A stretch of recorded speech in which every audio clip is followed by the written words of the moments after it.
आता आपल्या खास क्षणांसाठी मिळतील अस्सल आणि पारंपरिक पेहराव. महिलांना साजेसा Indo western premium clothing brand Radvi. जिथं तुम्ही मूळ चंदेरी पासून लिनन पर्यंत प्रत्येक भारतीय वस्त्रातील पेहराव खरेदी करू शकता. म्हणूनच आजच आमच्या ऑफिशियल वेबसाईटला भेट द्या. जिथं परंपरेचा साज, तिथं रादवी तुमच्यासाठी खास. नमस्कार, मी साक्षी पांचाळ. आपण पाहतायत न्यूज अनकट. पाहुयात पुण्यातील काही महत्त्वाच्या घडामोडी.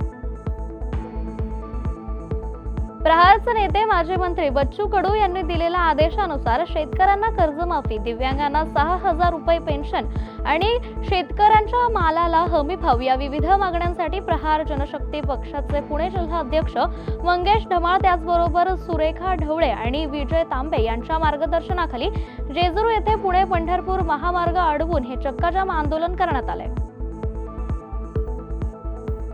नोंदणी व मुद्रांक शुल्क विभागाने राबवलेल्या अभय योजनेला 20 ऑगस्ट 2025 पर्यंत मुदतवाढ मिळाली आहे. या योजनेतून पुणे शहरातील सुमारे 250 नागरिकांना मुद्रांक शुल्क भरण्याची शेवटची संधी आहे. तर त्यांना 25% शुल्क आणि 90 दंडांवर सवलत देखील मिळणार आहे. सहजिल्हा निबंधक संतोष हिंगाणे आणि नागरिकांना या संधीचा लाभ घेण्याचं आवाहन आहे. आज पुण्यात प्रहार जनशक्ती पक्षाने शेतकरी कर्जमाफी आणि इतर मागण्यांसाठी गुडलक चौकात चक्काजाम आंदोलन केलंय. यामुळे फर्ग्युसन महाविद्यालयाच्या रस्त्यावरील वाहतूक सुमारे अर्धा तास ठप्प झाली होती.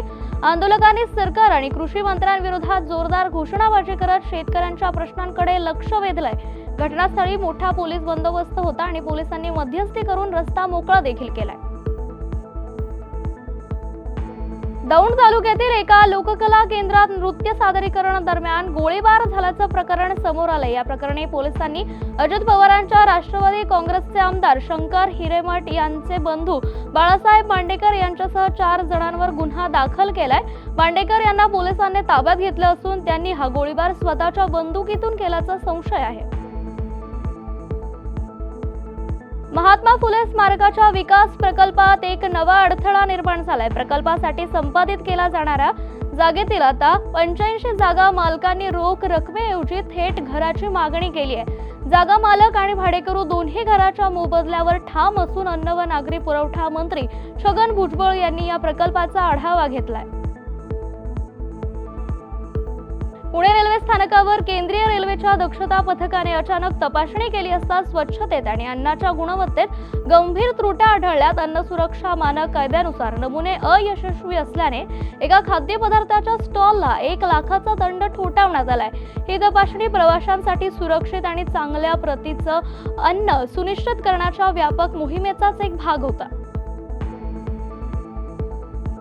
कल्याणी नगर येथील ॲडलॅब्स चौकाजवळ डीमार्ट कडे जाणाऱ्या रस्त्यावरील पदपथावर वाहतूक पोलीस चौकी बसवल्याने नागरिकांमध्ये तीव्र नाराजी आहे. या चौकामुळे पदपथ पूर्णपणे अडला असून शाळकरी मुलं आणि ज्येष्ठ नागरिकांसाठी पादचाऱ्यांना वर्दळीच्या रस्त्यावरून चालावं लागतंय, ज्यामुळे अपघाताचा धोका देखील वाढलाय. रहिवाशांनी तात्काळ ही चौकी हटवून पादचाऱ्यांसाठी सुरक्षित मार्ग उपलब्ध करून देण्याची मागणी केली आहे. आपल्या पुण्यातील मोकळ्या जागांवर मोठ्या प्रमाणात कापड आणि फर्निचर कचरा टाकला जातोय. त्यामुळे पुणे महानगरपालिकेने या टाकून दिलेल्या साहित्याची शास्त्रोक्त पद्धतीने विल्हेवाट लावण्यासाठी नवीन प्रकल्पाचा पहिलाच कचरा प्रक्रिया प्रकल्प उभारण्याचा निर्णय घेतलाय.